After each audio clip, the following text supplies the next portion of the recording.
The combination hand pump and electric stacker is optimal for maintenance and commercial applications. This unit can be used as a manual hand pump lift, ideal when power is not available, or an electric powered lift. The high quality hand pump is great for small height increments. The DC lifter is powered by two 12-volt 40 AH batteries. The user can manage the battery power with the integral battery charger, battery level gauge, also with a start-stop button, and adjustable lowering speed control.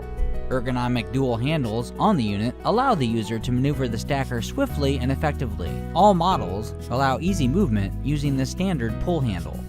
Lower the forks by squeezing the trigger on the handle. Ensure brake lock on caster is engaged before raising the forks. The solid, compact design is fitting to transport dies, mold, and open bottom pallets. One can choose between an adjustable forks, adjustable support leg model that works with pallets and skids for improved stability at higher heights, or between a fixed fork model over support legs that works with skids only. Air model also available. Optional solid platform that fits over the forks is a great option for hauling different types of material. Individual forks are 6 inches wide, and the capacity for all models is 2,000 pounds. For maintenance and commercial applications, the combination hand pump and electric stacker is an ideal fit for any warehouse or manufacturing industry.